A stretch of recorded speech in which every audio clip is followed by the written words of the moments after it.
Hola, buenas tardes. Estamos de nuevo en Jueves de Investigación en el INA, la serie de charlas que el Sindicato Nacional de Profesores de Investigación Científica y Docencia del Instituto Nacional de Antropología e Historia echó a andar hace ya casi año y medio en el marco de la reducción presupuestal paulatina que está habiendo para nuestros trabajos. Y bueno, la intención es dar a conocer qué es lo que hacen los investigadores del INA, cómo este quehacer se vincula con la sociedad y con la conservación, protección, cuidado del patrimonio y los bienes culturales que día a día creamos todos los integrantes de México. Soy María Gracia Castillo, integrante de la Asociación de Profesores Jubilados del Sindicato del INA. Detrás del sello del sindicato está Daniel Ruiz Cancino, secretario de organización del comité ejecutivo de nuestro sindicato. Y en esta ocasión está con nosotros la compañera Rosa María Burgos Chaides. Rosy es bióloga por la Facultad de Ciencias de la UNAM y maestra en ciencias por la Universidad de Arizona.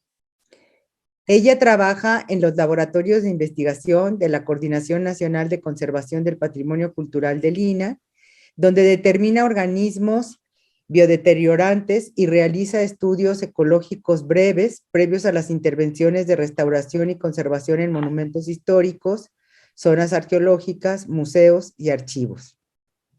Imparte cursos y talleres de diversos niveles. Su principal línea de investigación son los insectos de México, en particular las termitas. Se interesa en la ecología y antropología aplicadas. Ha participado en diversos congresos y simposios a nivel nacional e internacional y es dictaminadora de las revistas interdisciplinarias Antropología y Conservación y Restauración. Es socia de la Asociación Mexicana de Taxonomía de Artrópodos, AMSCA, y la Ethnological Society of America, la ESA. Rosy nos hablará sobre entomología y patrimonios. Adelante, Rosy, bienvenida. Hola, buenas tardes a todos. Bienvenidos a los laboratorios de la Coordinación Nacional de Conservación. Aquí se hacen muchísimas cosas interesantes y una de esas pequeñas partes es la que realizamos en el proyecto. Les voy a compartir. Como bien decía María Gracia, se me hace un enorme esfuerzo el haber llegado a más de año y medio, más de 70 conferencias de diversos especialistas de todas las ramas del INA, que la verdad a veces pensamos que el INA solo se encarga de un área muy pequeña o de los sitios arqueológicos y que a través de estas charlas podemos ver a los muy diversos especialistas que también colaboramos. En este caso, en el área de biología, y yo les voy a hablar hoy de la parte de los insectos. ¿Qué tienen que ver los insectos y patrimonios? Porque no voy a hablar nada más de uno, del patrimonio edificado o del patrimonio arqueológico, sino de las muchas veces que estos conocimientos, como bien dice María Gracia, los estamos construyendo entre todos y los estamos aprovechando entre todos.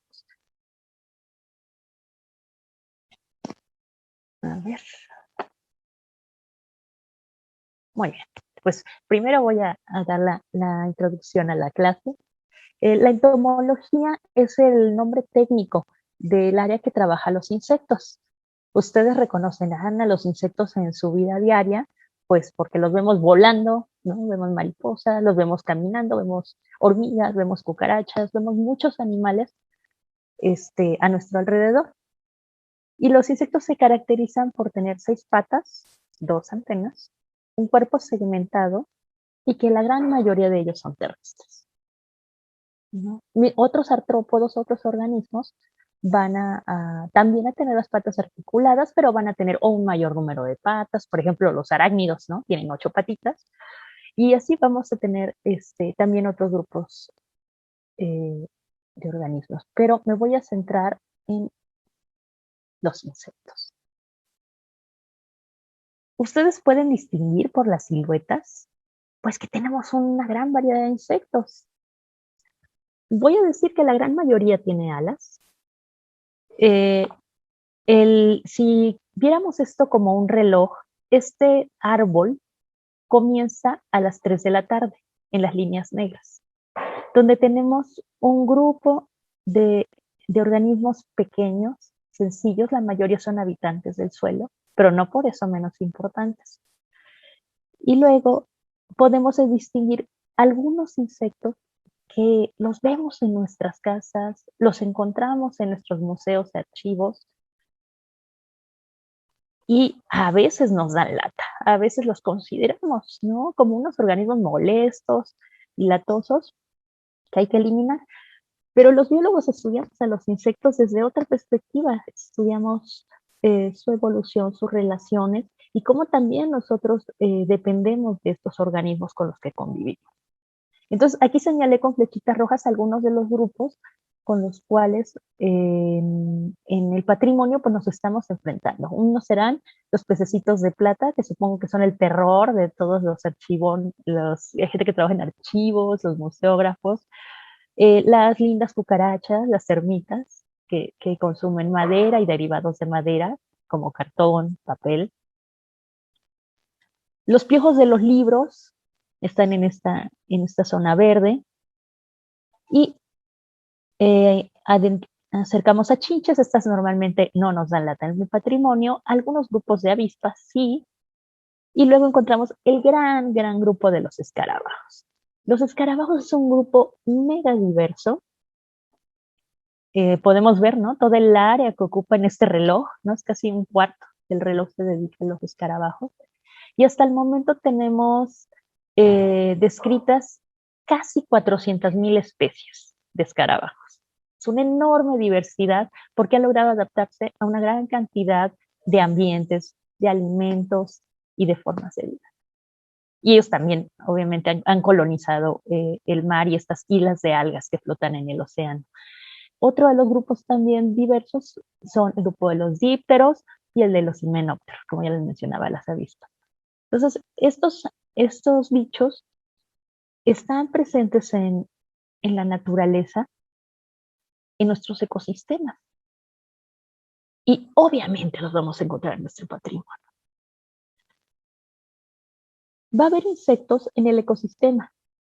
Algunos de ellos van a tener adaptaciones que les permite convivir con los humanos o que los humanos los llegamos a transportar, ¿no? Es el caso de las cucarachas, las moscas, los piojos, ¿no? Pero si nosotros vamos a veces a introducir a estos animales a los lugares que nosotros vamos colonizando.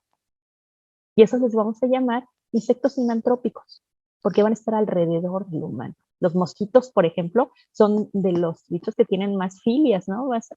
Son estos organismos que se alegran de vernos. Aunque seamos gigantes, ellos están contentos. Obviamente porque somos su platillo. Pero lejos de eso, y de esa visión un poco terrorífica para algunos, están los insectos biodeteriorantes, que van a ser organismos que vamos a encontrar ya teniendo algún efecto detrimental, algún daño en el patrimonio. Ahora, hay que tomar en cuenta que los insectos van a tener ciclos de vida, ¿no? Van a veces tratar de hacer larvas, y las larvas pueden alimentarse o no de diferentes materiales. Van a tener, al igual que nosotros, las necesidades de alimentación, de refugio, de reproducción y de dispersión. Entonces, para cada uno de estos organismos es importante conocer su ciclo de vida, porque no siempre van a vivir en el mismo lugar o no siempre van a comer lo mismo. Y eso es muy importante al momento en que nosotros queremos conocer más y accionar de una manera más adecuada. Como les decía, la entomología estudia los insectos y vamos a tener varias subespecialidades que van a ser la parte básica, la entomología básica, que va a decir dónde están los insectos, cómo se comportan, cómo los clasificamos, qué formas tienen. Ustedes han visto estas maravillosas fotografías de insectos que se disfrazan de otros insectos, ¿no? Tenemos arañas que se disfrazan de moscas, moscas que se disfrazan de arañas, todo para tratar de evadir al enemigo, ¿no? Entonces, hay estudios preciosos con muchísimos, tenemos muchos documentales sobre los insectos y muchos otros artrópodos que nos enseñan cómo ellos se han adaptado al ambiente y son uno de los grupos más exitosos en el ámbito terrestre. Y lo que nos corresponde a la parte humana, que es cómo estas interacciones con insectos pues van a tener un efecto en pro, por ejemplo, la polinización, ¿no? Que es un tema que está muy en boga, que es muy importante, porque los insectos polinizan la gran mayoría de los alimentos que consumimos. Entonces, nos va a interesar, obviamente, la aplicada a la agricultura, la forestal, la médica, bueno, si llegan a provocar alguna enfermedad, la industrial y la forense. También la forense también es un tema muy, muy interesante y salen algunas series. Y es súper interesante cómo los insectos también pueden aportarnos evidencia en casos muy, muy interesantes. Entonces, a nosotros nos interesa tanto la entomología básica, porque me interesa qué hay, qué bichos hay y en dónde están, pero también me interesa la aplicada y saber cómo estos bichos pues están afectando o no el patrimonio. Usé hace rato una palabra que puede resultar extraña, que es la palabra biodeterioro. Y se define como un cambio indeseable en las propiedades del material por las actividades de un organismo. Y ese cambio puede ser un cambio de color, puede ser un cambio de su densidad, ¿no? De una madera que va perdiendo densidad.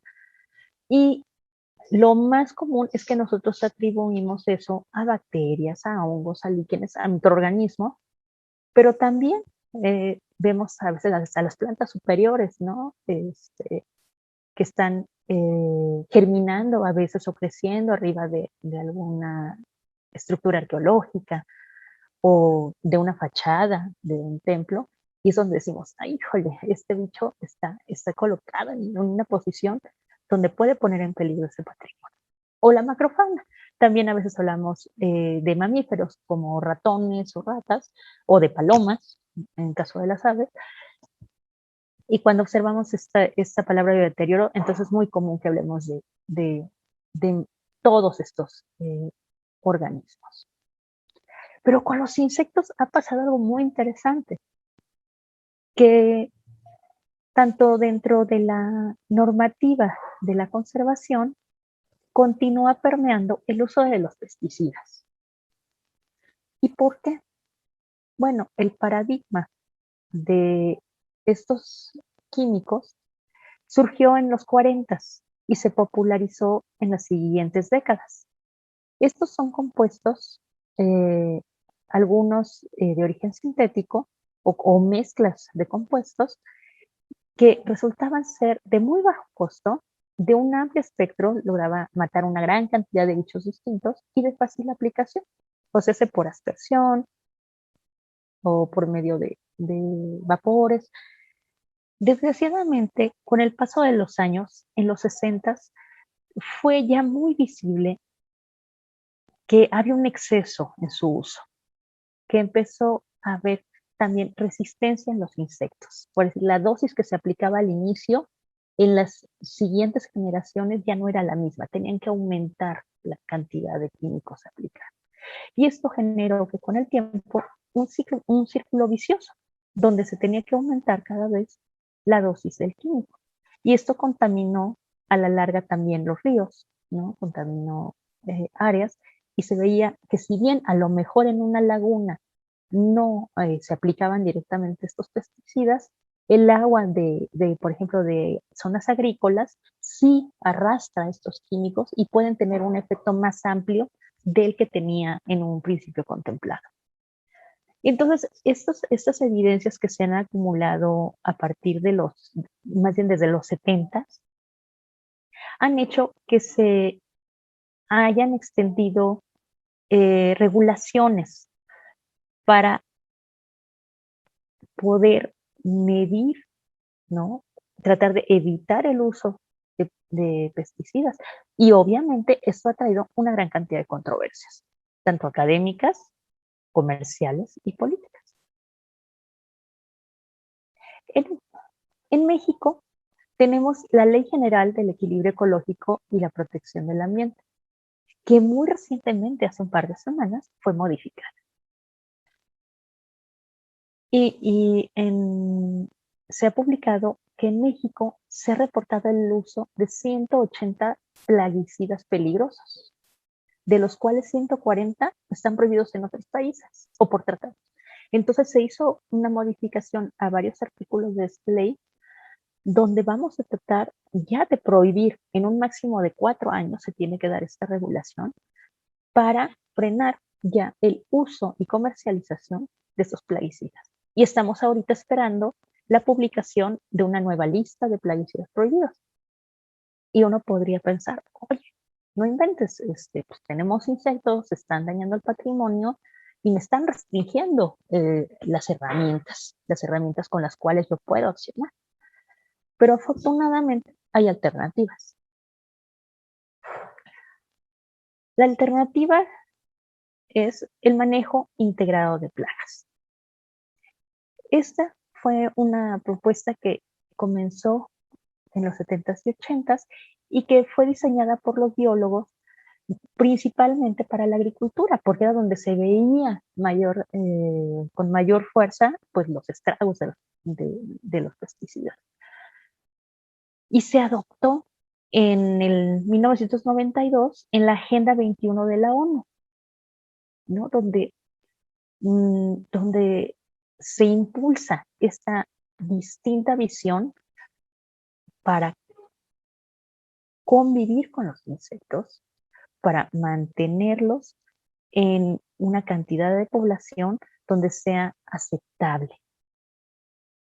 Entonces, el manejo integrado de plagas va a tener una mezcla de estrategias que va siempre a procurar ser biológica, ambiental, económica, social y culturalmente aceptables. Es mucho pedir, me van a decir, ¿no? Oye, pues quieres todo, quieres que proteja todo y que solo mate ciertos insectos. Pues sí, vamos a tratar de hacerlo, vamos a ponerlo como un objetivo para que solo podamos ir al punto que nos interesa y ser más cuidadosos y usar cosas menos tóxicas y más dirigidas al punto de interés. Obviamente, esta forma de verlo, pues implica una mayor inversión de tiempo, más recursos, más datos, para que podamos ver qué factores humanos, qué factores del ambiente van a influir y podamos nosotros atajarlo de distintas maneras. Y la buena noticia que tengo es que ya hay adaptaciones del manejo integrado de plagas para el patrimonio. Estos son un par de ejemplos de documentos que se han emitido. El de la izquierda es del Instituto Canadiense de Conservación. También hay una versión en español en línea. Y el emitido por la Biblioteca Británica, también con una traducción. Y son en realidad documentos que van muy al punto, que nos enseñan tablas de los organismos que encontramos frecuentemente en las bibliotecas o en los museos y que pueden servir de guía. Ahora, ¿qué tan similares serán los organismos que yo encuentro en Inglaterra, en Canadá y en México? Pues si muchos son sinantrópicos y los humanos los transportamos, pues compartimos una gran cantidad de insectos, pero no todos.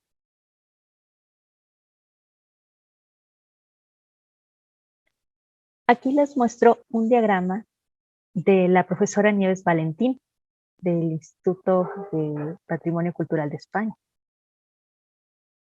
en cuanto a los análisis que se pueden hacer en un retablo. Y podemos ver que los tratamientos que ella sugiere, pues son los tratamientos no tóxicos, lo podemos ver aquí abajo, ¿no? Tratamientos no tóxicos que van como un derivado de estudios previos. Y estos previos son identificación del organismo, mapeos de alteraciones, analizar la interacción del insecto con la madera y el examen de otros objetos históricos. Hay que recordar que, aunque a veces lo tengamos en nuestro discurso, los insectos no los podemos erradicar, no se pueden controlar, pero podemos hacer una contención a nivel aceptable.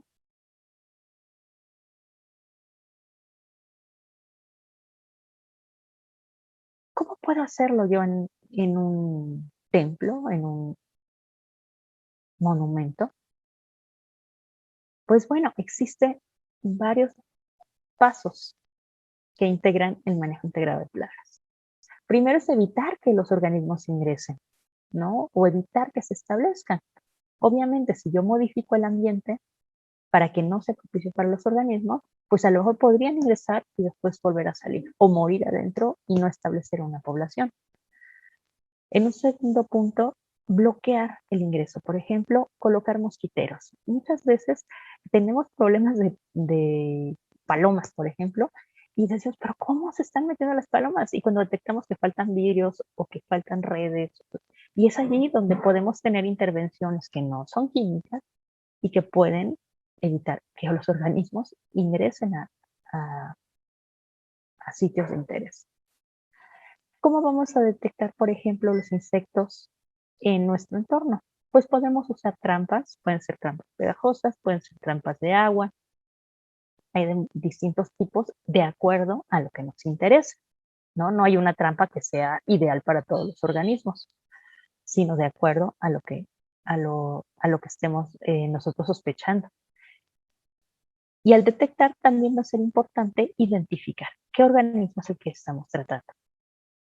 La respuesta obviamente va a depender del bicho con el que estemos tratando y sabremos qué tan larga tiene que ser la cuarentena, cómo debe de ser la limpieza y en el caso necesario, si es necesaria la aplicación de un químico.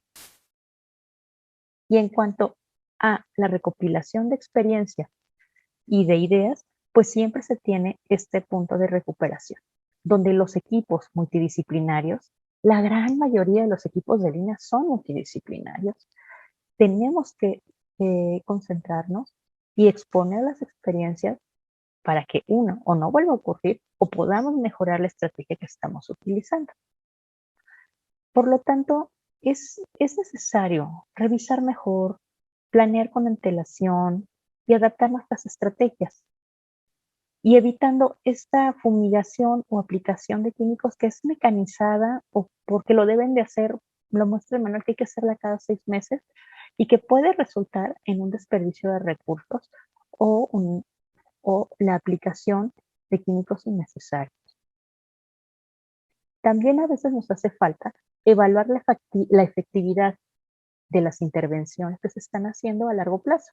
Muchas veces se trabaja una temporada de campo, se trabaja en un lugar por ciertos meses y después no damos seguimiento. ¿Qué pasó 6 meses después? ¿Qué pasó un año después? Y la verdad es que a veces no lo sabemos, ¿no? Se entrega la obra, se hace y a veces ya no hay ese seguimiento para saber si el organismo reingresó, si mi estrategia fue buena o cuánto duró, mínimo, cuánto duró el efecto de lo que yo realicé, ¿no? Si apliqué a lo mejor aceites o si apliqué químicos o si puse redes, pues a ver, ¿no? ¿Qué duración tienen?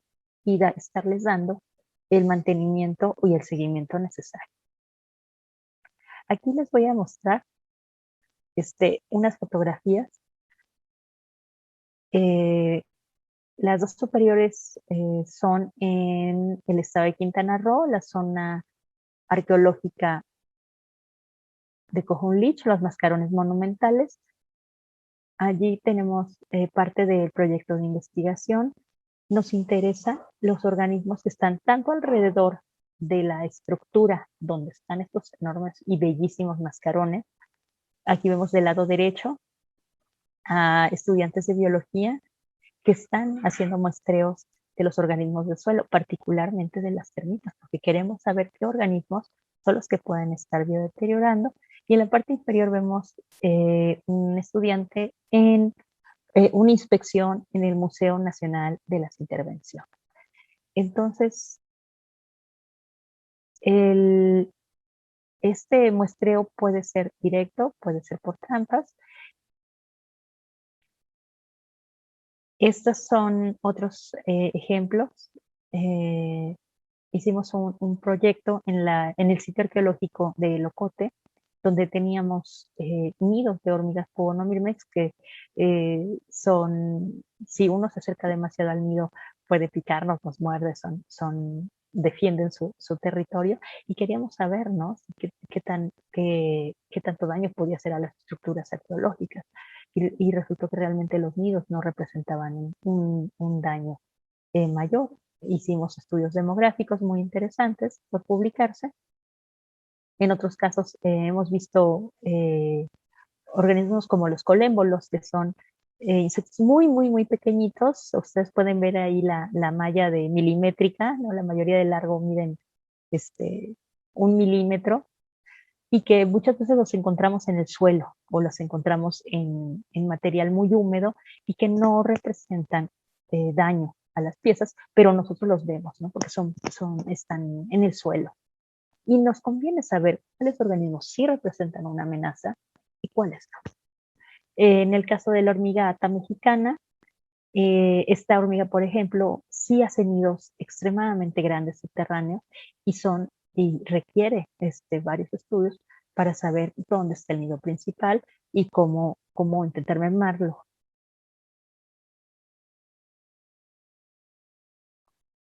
Ahora, eso fue en el campo. Ahora, ¿qué pasa cuando regresamos al laboratorio con nuestras muestras? En el lado izquierdo vemos algunos de los materiales que utilizamos.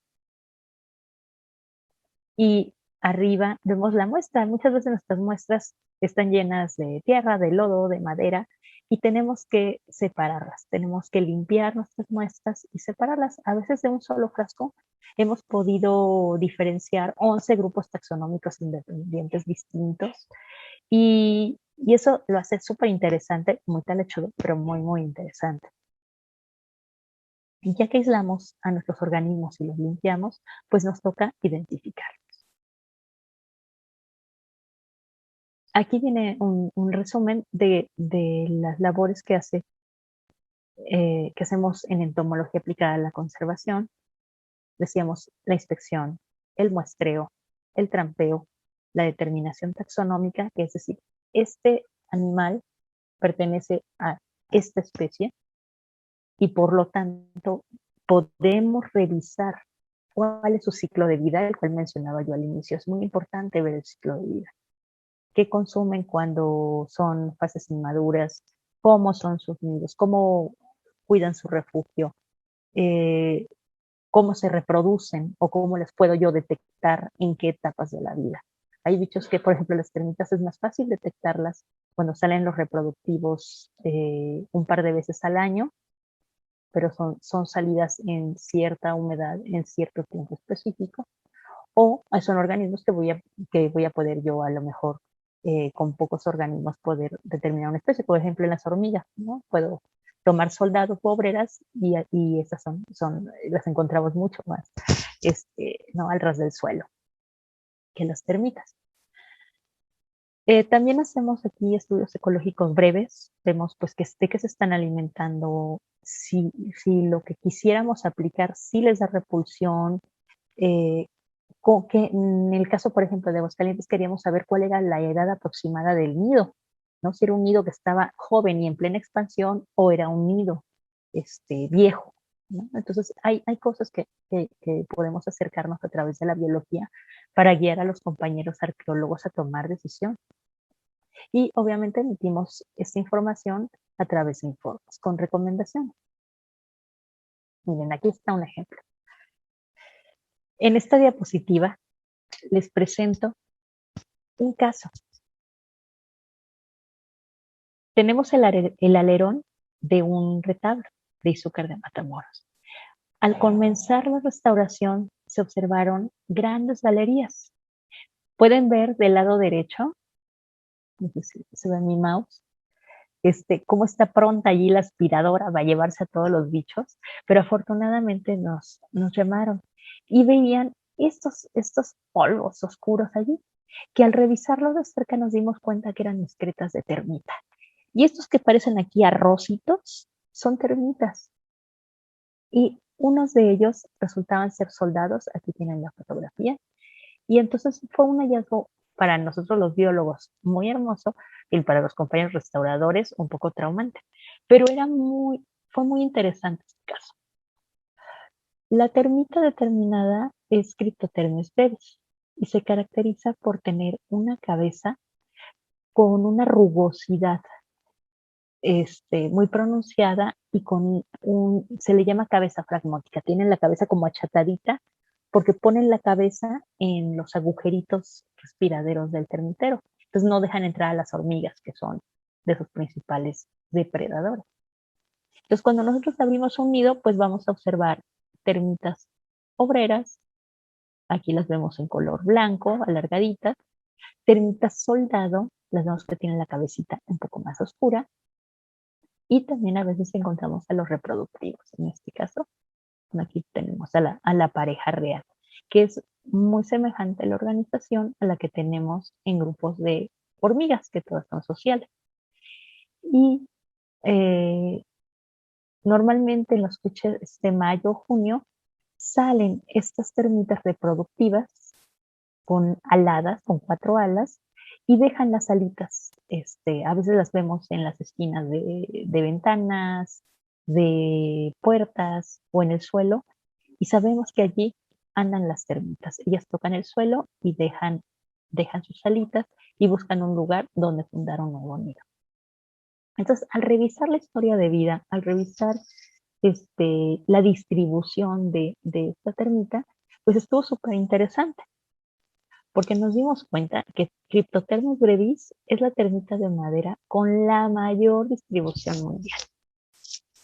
Y los textos nos dicen que es una termita que los humanos transportamos de un lugar a otro y además es biodeteriorante. Entonces, eso es una termita que muchos conservadores debemos de tomar en cuenta cuando las encontremos, ¿no? Y no nada más desecharlos o fumigarlos, sino tomar muestras y verificar que este animalito, o llevárselos a un biólogo especializado, y porque este animalito tiene características, son nidos muy pequeños, son de 200, 300 ejemplares, pero que puede haber varios nidos en un marco de una puerta o en un marco de una ventana.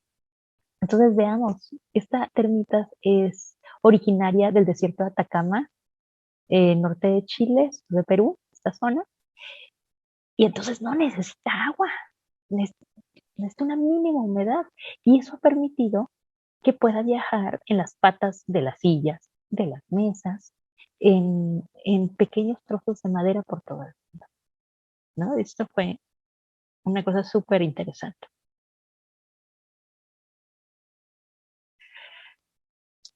Y ahora llegamos al punto de que además de los bichos que podemos estar transportando a través del comercio y los humanos y llevando, trayendo mercancías y cosas, pues también además México es un país mega diverso.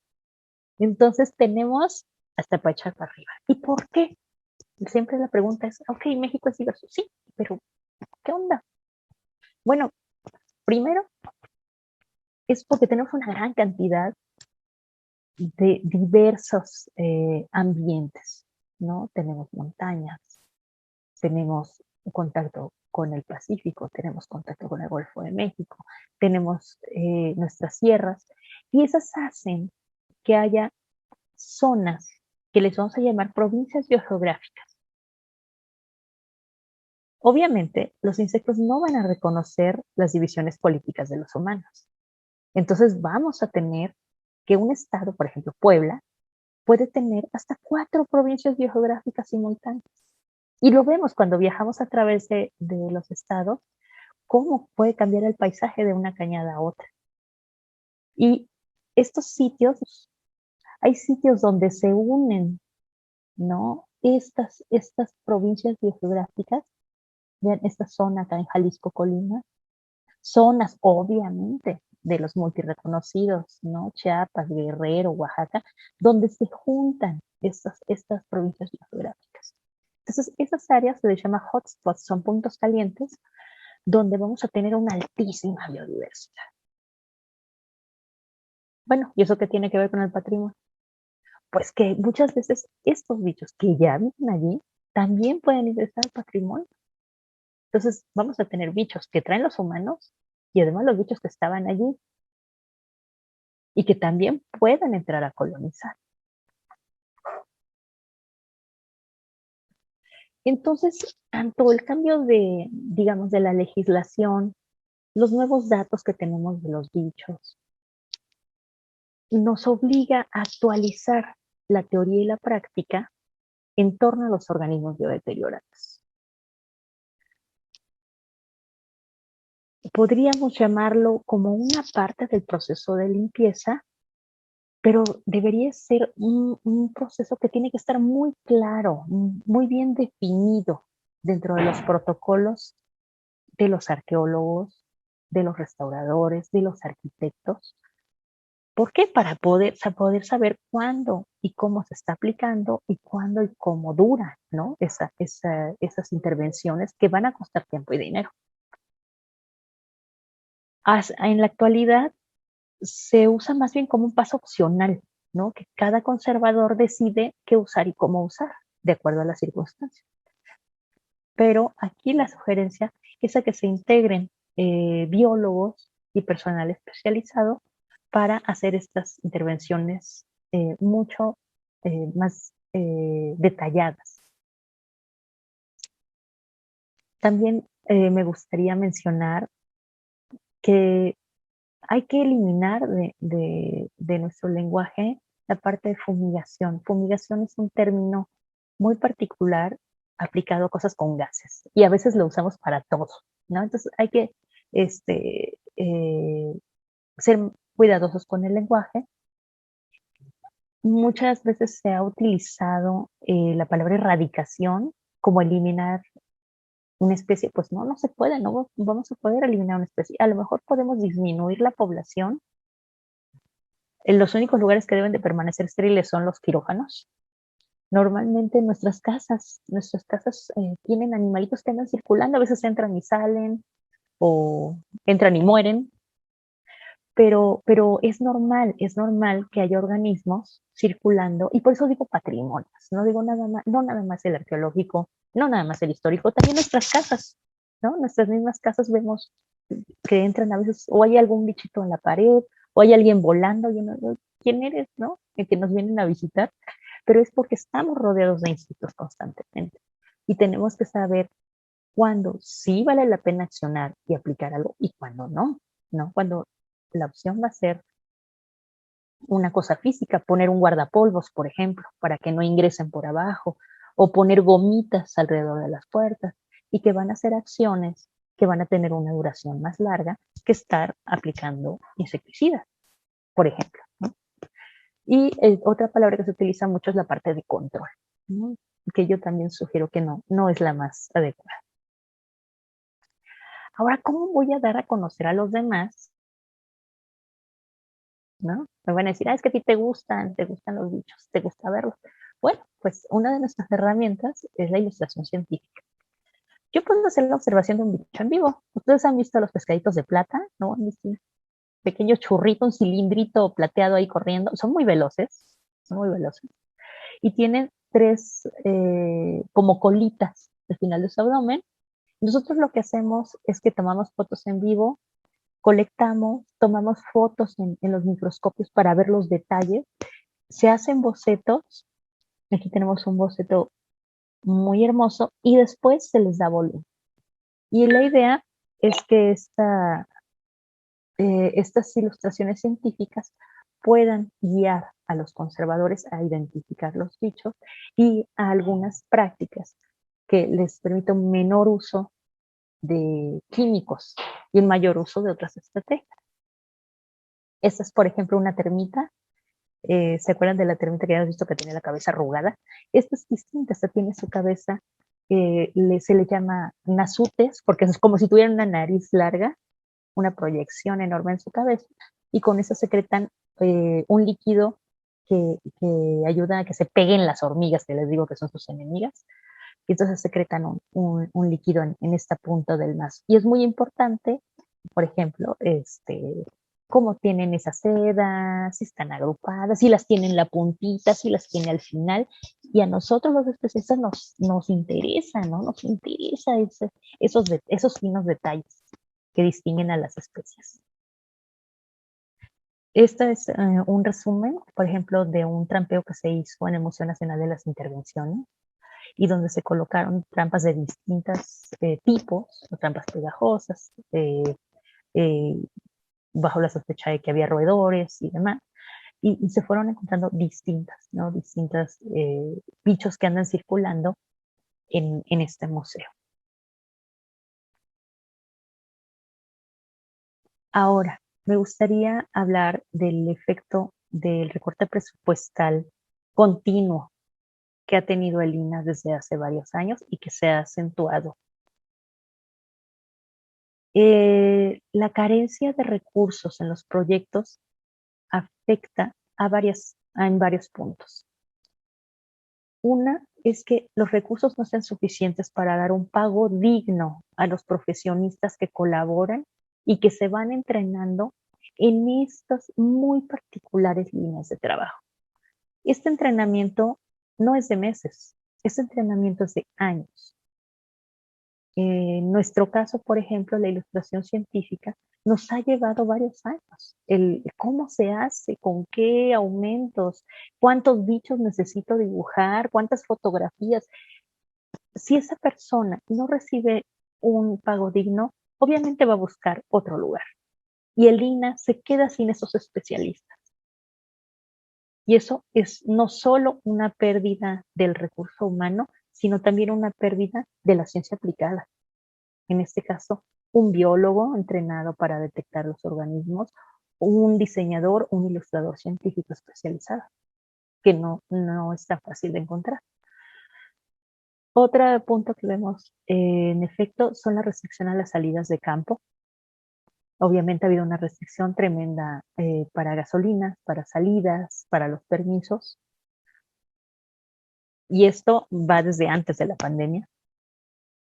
En el caso de los recursos que son insuficientes para que las bibliotecas adquieran los libros y la suscripción a revistas especializadas, eso nos golpea particularmente.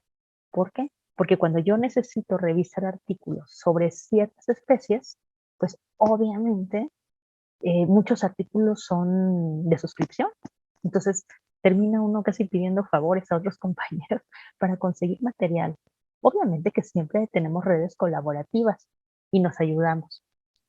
Pero también es justo que una institución que tiene tan amplia gama de acciones también tenga el acceso a esos recursos especializados. La reducción de nuestro presupuesto en general y también a la parte de investigación ha también fomentado una rigidez administrativa y un aumento en los trámites.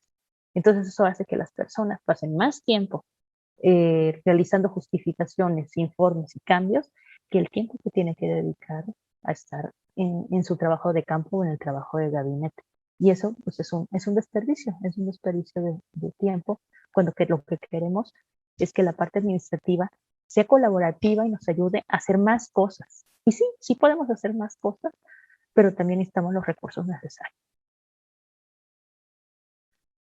El trabajo en los laboratorios de investigación es altamente especializado. Se usan distintas técnicas y metodologías. No es nada más, por ejemplo, insectos en seco, no nada más escarabajos o nada más termitas, sino vemos una amplia gama de organismos. Igual mis compañeros que identifican pigmentos o colorantes no se van a centrar únicamente en un grupo, no, vamos a ver distintas, por ejemplo, derivados minerales, derivados biológicos, etc. Y siempre vamos a pensar en para quién son estos estudios. Pues van a ser para nuestros compañeros conservadores, los que toman decisiones. Van a ser los restauradores, los arquitectos, los arqueólogos y los museógrafos principalmente. Pero también puede ir a los compañeros bibliotecólogos o las personas que están en contacto con estos materiales y que están preocupados, ¿no? están preocupados de encontrar bichos ahí circulando entre sus materiales y que van a querer accionar. Estas son algunas fotografías de nuestros bichitos que vamos colectando. Podemos ver, pues aquí andan unas lindas cucas, ¿no? Acá vemos alacranes, que los alacranes pertenecen al grupo arácnida, pero también son de preocupación. Cuando los encontramos, estamos encontrando grupos que no tienen picadura tóxica, por ejemplo.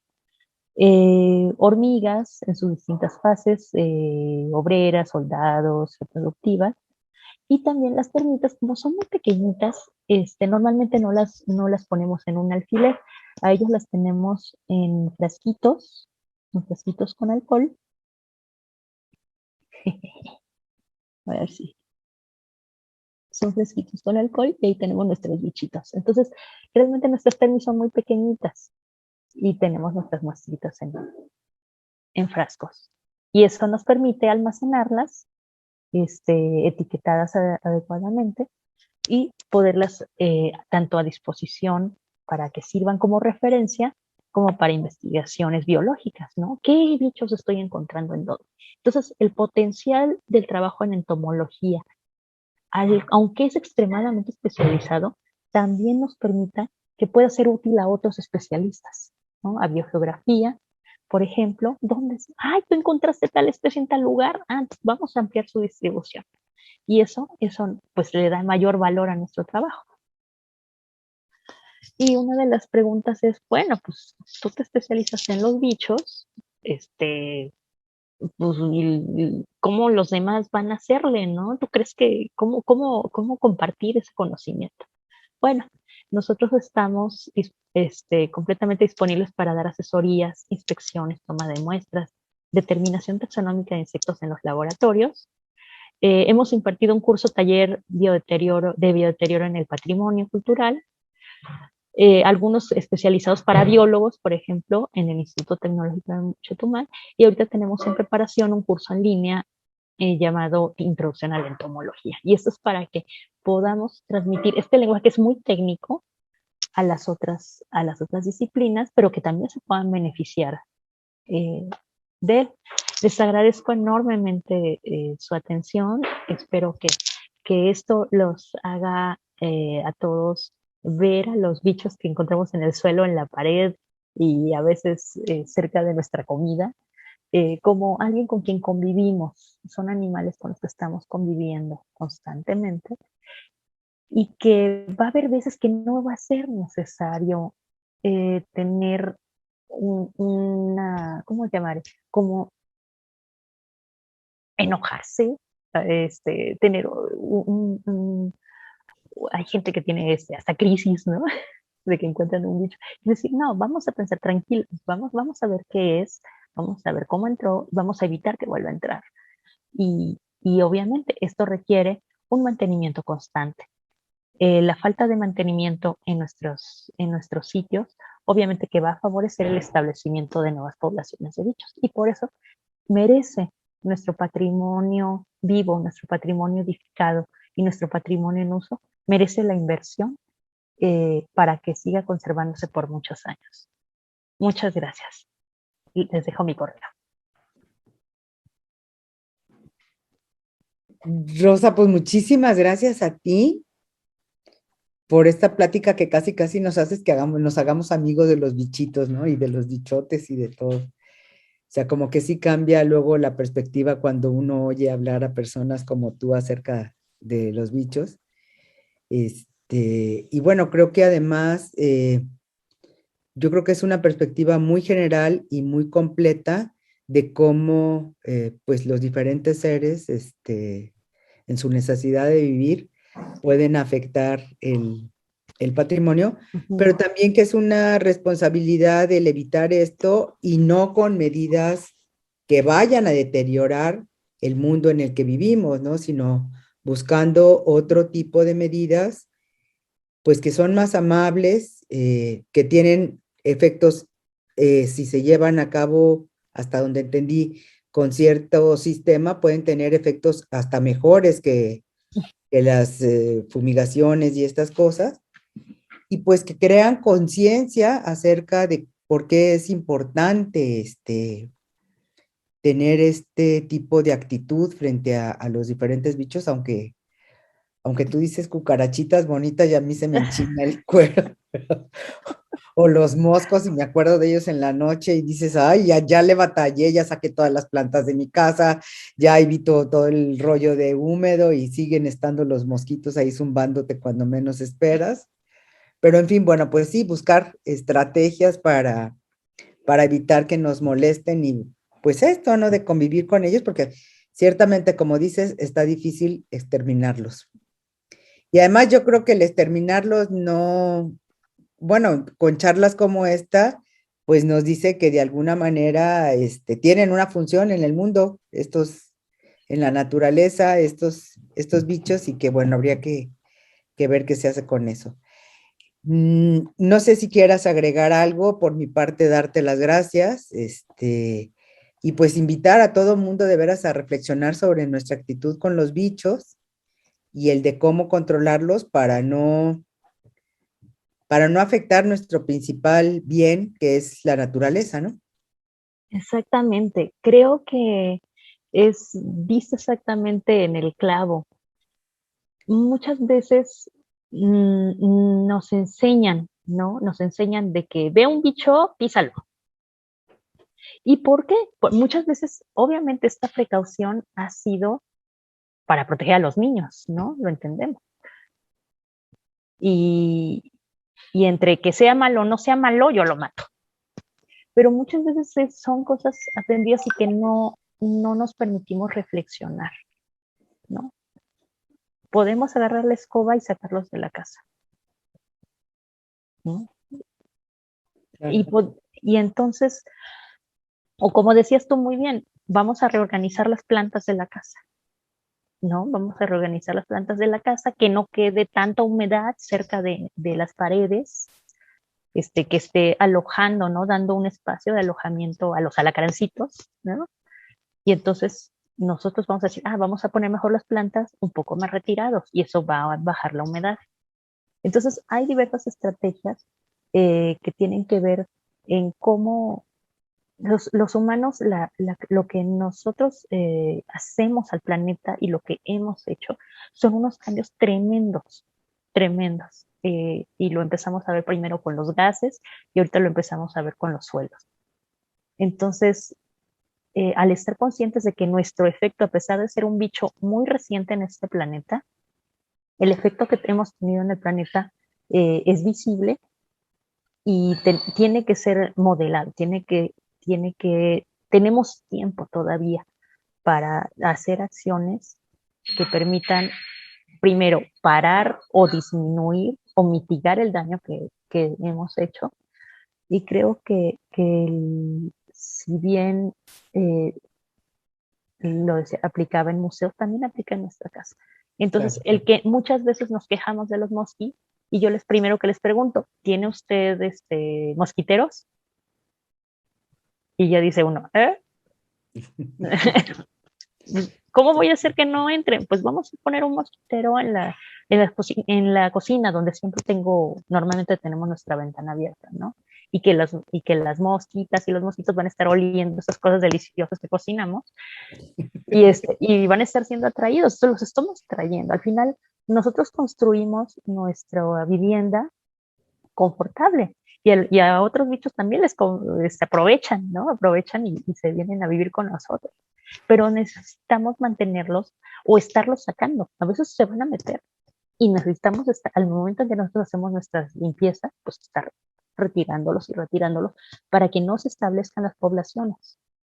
Si yo dejo de limpiar atrás de los sillones, atrás de los muebles durante años, seguramente se van a establecer poblaciones de muchos bichitos. Ahí tenemos mini ecosistemas, ¿no? En algunos archivos. Dice uno, Dios mío, aquí es todo un planeta.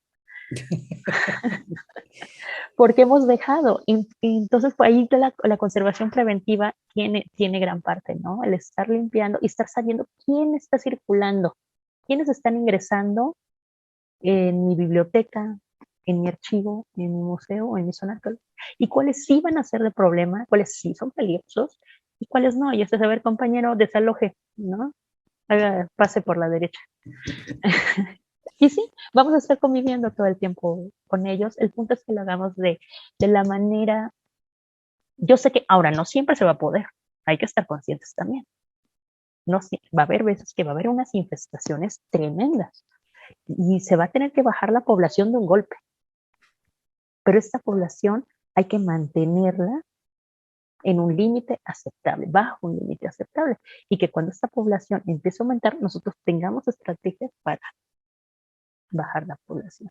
Entonces, tenemos que pensar en el manejo integrado como una cosa continua, como la limpieza de nuestra casa, una cosa continua, y que podemos ir mejorando y que podemos ir reacomodando, ¿no? No es algo de una sola vez, sino va a ser algo que va a estar allí y que nos dice, a lo mejor ahora hay sequía y van a entrar unos bichos diferentes, a lo mejor hay lluvias muy fuertes y van a entrar bichos diferentes. Y si yo estoy prevenido o tengo una idea, a lo mejor puedo reaccionar de una manera un poco más asertivamente, ¿no? Más al punto, y evitar este gasto de energía, gasto de dinero y aplicación de químicos que a lo mejor pueden no ser necesarios, a lo mejor no lo necesitas. Claro. Sí, el problema tal vez es, el problema mayor para nosotros en el instituto a lo mejor es cómo manejar a las autoridades, al aparato administrativo, para que sean conscientes de que para manejar este tipo de cosas, pues se necesitan recursos económicos, personal, salarios, disposición, en fin, espacios. Porque bueno, no sé, por ejemplo, una cuestión que se repite es el asunto de dónde guardar las colecciones o lo que se rescata de arqueología y que no se puede estar limpiando pues más que periódicamente, pero con periodos amplios, ¿no? Entonces, pues qué condiciones de humedad, de temperatura, de todo, dónde guardarlos para que favorezcan esto y que se busquen los lugares adecuados, me imagino que sería la estrategia, pero pues habría que ver cómo sería la manera de sensibilizar para que, pues para que caigan en la cuenta real, no nada más de discurso, de todo lo que se necesita. Yo creo mucho que la evidencia, cuando un manejo integral de plagas se hace bien, cuesta el 10% de lo que costaría un tratamiento químico. Entonces, con la evidencia de que podemos hacer con menos dinero un impacto más largo y más al punto, yo creo que con esa evidencia podemos ir convenciendo de que es conveniente. Por si no solo es correcto, es conveniente para todos adaptar esto, que va a ser talachudo, que tengo que estar hablando con mis compañeros arqueólogos y todos los involucrados, que tengo que poner trampitas y estarlas revisando cada mes, 2 meses. Pues sí, es una talacha, pero es una talacha que vale la pena. Claro. Entonces yo creo que la evidencia, que conforme nosotros vayamos siendo más conscientes que no somos el único bicho del universo, que los químicos son una gran ayuda cuando son administrados de forma consciente y muy bien planeada, que no se deben de usar para todos los casos o para en general, y que nosotros somos capaces, dentro de nuestras limitaciones, cada disciplina tiene su especialidad, pero que cooperando entre varias disciplinas podemos disminuir costos, aumentar la seguridad y aumentar la duración.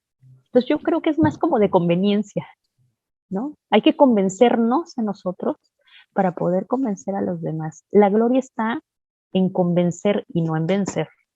Claro. Que no es una lucha de poder, estamos todos en el mismo barco.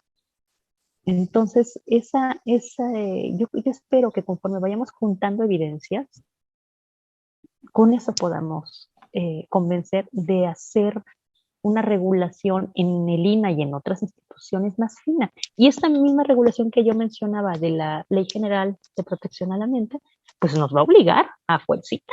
Ojalá.